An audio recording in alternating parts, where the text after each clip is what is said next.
L'édito éco maintenant, Nicolas Bouzou. Selon l'OCDE, la guerre en Ukraine pourrait coûter 1,5 point de croissance à l'Europe. Alors certains disent même 2 points de croissance. Oui, alors c'est ce qu'expliquait Laurence Boone, la secrétaire générale adjointe de l'OCDE, c'était hier dans le JDD.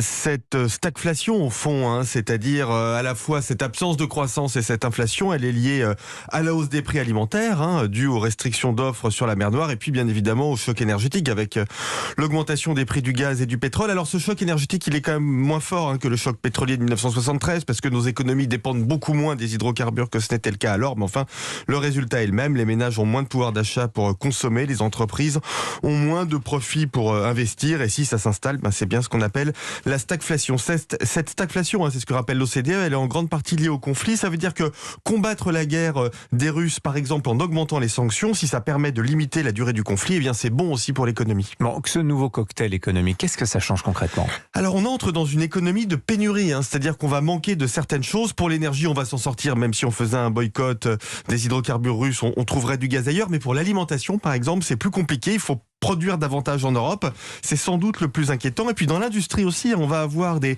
pénuries en raison de la guerre en Ukraine, mais aussi en raison, on l'oublie, mais de la situation sanitaire en Chine. Je rappelle que Shanghai, 25 millions d'habitants, est toujours confiné aujourd'hui, comme nous on l'était il y a plus de 2 ans. Et la ville de Shenzhen, il n'y a pas très longtemps. Absolument. Non plus. Est-ce qu'il y a de bonnes politiques publiques à mener pour faire face, Nicolas ? Alors déjà, dans ce type de période assez nouvelle, il y a de très mauvaises politiques à ne pas mener. Par exemple, la relance par la consommation. Quand on a de l'inflation, quand les entreprises n'arrivent pas à recruter, quand on manque d'un certain nombre de choses, eh bien relancer la consommation, c'est aggraver le mal. Le contrôle des prix aussi est nocif.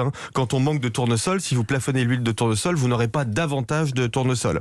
En fait, la stagflation, ça se combat par l'innovation et par les gains de productivité. Donc c'est l'importance de l'investissement, de l'éducation, de la formation. C'est ça ce qui va nous permettre de conjurer cette absence de croissance et ces hausses de prix. C'est pas le moment de tenter des expériences de politique économique baroque qui aggraveraient nos problèmes. On garde le cap, donc c'est le message. Oui, absolument.